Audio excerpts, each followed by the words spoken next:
the SEC could have all 4 number 1 seeds this year in basketball. Okay. Well, let me just go ahead and give that a rejoin. And here we go.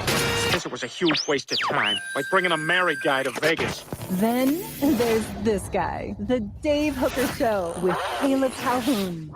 Represented by T. Scott Jones, banksandjones.com, Tennessee's trial attorney. From the Ted Russell Ford Lincoln Studio, East Tennessee's #1 volume and customer service dealer, Ted Russell Ford and TedRussellLincoln.net. Now to the Dave Hooker Show on Off the Hook Sports. Okay, how are you? If I'm making you the commissioner of basketball, how are you going to do this? Are you going to go by strength of schedule? Are you going to go by conference affiliation? Are you, and this is not crazy, okay? Are you going to go a little bit by star power? I think there were some times where some ACC teams made it a little bit higher because they had guys like Leitner. And I'm not knocking them, but Ralph Sampson, I mean, they had a pretty good road. Probably better than they should have. I'm going way back. So if you want to judge it somewhat by star power, and I think Tennessee benefited from Dalton Connect last year, that's fine. I'm not judging this. At the end of the day, it's a TV show, right? Yes, correct. So how would you handle it? How would I handle the seeding in the NCAA tournament? Well, no, I mean, who would be the 4 number 1s? Because there is talk now that there could be 4 teams from the SEC that are number 1. I think after this past week, it's pretty clear that if the NCAA tournament were to end today, you would have to have all 4 SEC teams as number 1 seeds: Auburn, Alabama, Tennessee, and Florida. They would have to be the 4 number 1 seeds. I really don't even think it's a question. Okay, it's a little questionable. collegerpi.com or teamrankings.com, and then you go to the RPI. Auburn is number 1 at 21-2. Alabama 20-3. Tennessee, by the way, they need that guy to get. Tennessee needs that. His name escapes me all of a sudden. That Alabama coach. Oh, Nate Oates. Yeah, they need him to get hired away by somebody like tomorrow. I mean, he is a really good coach, and he's kind of got that slick recruiter, not like a Calipari or a Patino, but he also knows X's and O's. It's kind of like a Pearl, even though they don't look the same. Well, I mean, that's where he's almost like a Patino, because Patino knows X's and O's. Oh yeah, he definitely does. I didn't mean to dismiss his knowledge. Purdue comes at number 4. Memphis comes in at number 5. Florida at number 6. So using that rationale, I would go Auburn, Alabama, Tennessee, and Purdue. Now, you also have to keep this in mind. They don't want 4 teams from the Southeast because they're expecting their fans to travel on 4 days' notice, and that's going to be really difficult if Florida were to play in Spokane, Washington. So I don't think this is a good idea, nor do I think it will happen. I think you have Purdue and Memphis that are rated higher than Florida. Now, if you want to go after that, it's Texas A&M, Duke, Michigan, St. John's rounds out the top 10. But here's another factor, too, is that you are going to have a mixture, I believe, of 2 teams from one conference and 2 others from another, just from the sense of fairness. Because you are just admitting that that college football has been taken over. College basketball has been taken over by NIL and the transfer portal. Basically what you're saying, right? Yes. But you see, Dave, there's another layer to this because they don't do the RPI anymore for their default rankings as much. Now that's relevant, but then there's the net. I'm sorry? Oh, I know. I like to use it as a good baseline. So, but then there's the net rankings. Now the net rankings, you have Auburn number 1, Duke number 2, and Houston number 3, but Tennessee, Florida, and Alabama 4 through 6. But Dave, let's not forget what's about to happen here.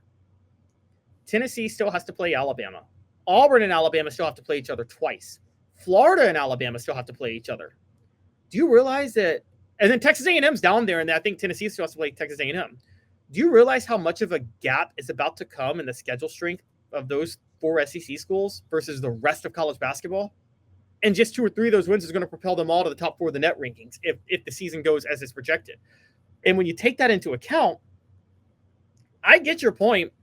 And I guess if you're Florida or one of these teams, like, would you rather be the number 2 seed playing close? You'd rather be at the 2 in Orlando. I don't know if it's in Orlando, but you'd rather be the 2 in Orlando than be the number 1 in Spokane. Yes, I think you're probably right. You probably would. I agree. And don't think for a second that there's not going to be some lobbying from the SEC. It sounds like a weird lobby because I'm like, if I ever lobby for somebody for Caleb, I'm like, I think he needs to be Sports Writer of the Year in Tennessee. But if I think it helps the show, maybe I think, well, he should be 2. I should be 1. This is the oh my gosh. This is the giant flaw of the NCAA tournament, though. They should just give like the top 3 seeds in each bracket home court advantage the first weekend. Or the top 2. Like, that's an advantage for being a 1 or a 2 seed. You get home court advantage the first weekend. So here's what I'm going to do: hot or cold, and it's brought to you by City Heating and Air Conditioning. We have told you who we think, if it were tomorrow, would be the Final 4. You think it would be the top 4 seeds? You think it would be who? I think if it were tomorrow, it should be Tennessee, Florida, Alabama, and Auburn. Okay, I'm going to replace that. I agree with 3 of those, but I'm going to drop Florida. And I'm going to say Purdue or Memphis. So here's what I want to do. Not Duke or Houston?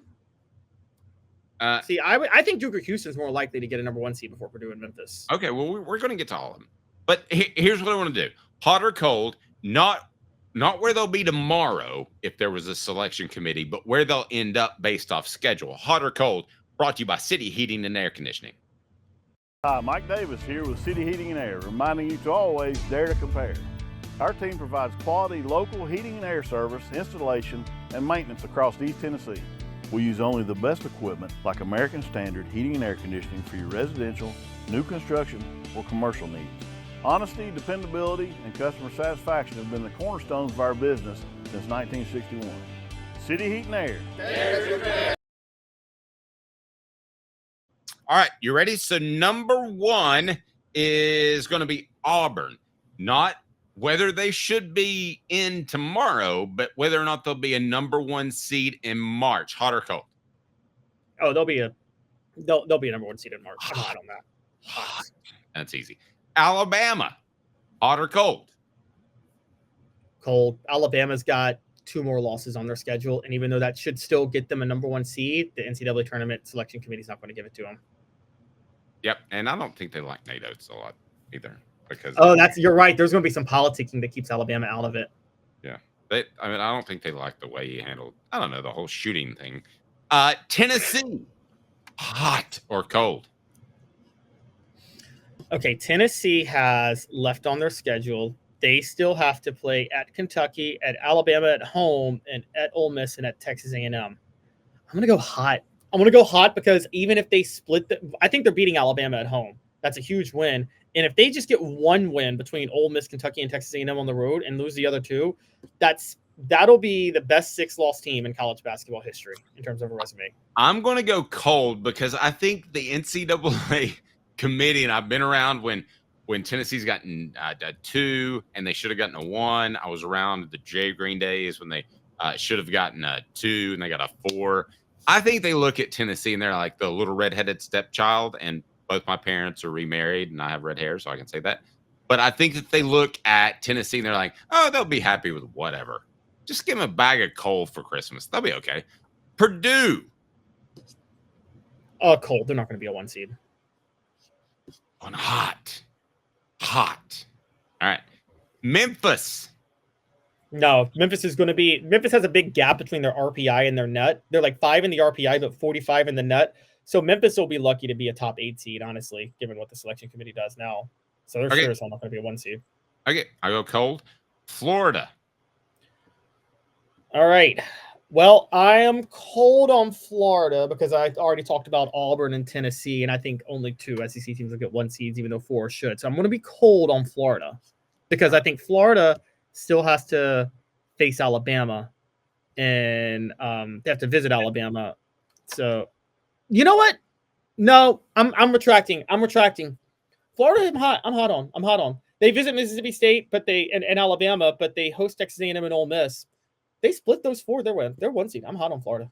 Fair enough. The UPS store Hardin Valley, helping individuals and small businesses, wide range of products and services locally owned and operated. The link is right down below, and you will not be happier than the supplies you get just to help your business. They're absolutely phenomenal. You will love them.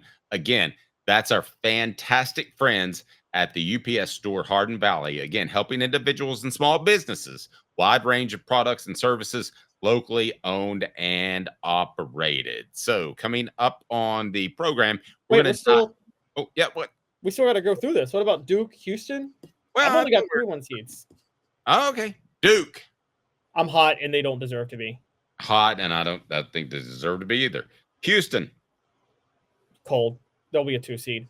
I want to bring this up because you talked about the SEC, ACC before we get off this topic just real quick, too, because it's an interesting story. But the reason the SEC is where it is in basketball right now is kind of an intriguing story because I don't know if you guys know this, but going back to 2013, the SEC only had 3 tournament teams, and they were a bad conference in college basketball. They were a horrible conference, honestly.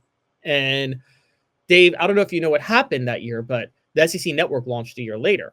On top of that, then Commissioner Mike Slive, he hired 3 scheduling consultants from like the Big East, ACC, and people to help the SEC schedule. Because, back during this time, you could try to schedule hard, but teams didn't have to play you. And they didn't want to play SEC teams, so they couldn't get good scheduling. And Slive used the SEC network and the allure of the ESPN deal with these scheduling consultants to get these guys the top schedules. On top of that, what I think happened is, and I've said this before, I think the SEC, and this helps them versus the ACC, funny enough, which has more blue bloods, the SEC has not been as particular about the coaches they've hired as they are in football. They have been more willing to hire, like, would Tennessee football ever hire a Rick Barnes in football, a guy who was 60 and just got fired from his previous job? Wow, he was a really special situation, but I would have to say no. They would not. They would want to. Well, if you had Philip Fulmer as the head coach, yes, he would hire him. But and that's no offense to Philip, but if you had Danny White, he would not. I just totally sidestepped the question, Caleb. I'm sorry. No, it's fine. I don't think Tennessee fans would ever be happy with Rick Barnes. Oh, no, Tennessee fans, they'd be, we got a retread. He couldn't get it done at the other UT. Yes. Yeah, exactly. They would not be happy about that hire at all. But in basketball, they were totally fine with it. And that's the difference in basketball. Many schools have, you don't want to say settled, but basically they're not turning down the 9 for the 10 at school. Do you know what I mean? They're not turning down the pretty good looking girl because they think they can get the head cheerleader.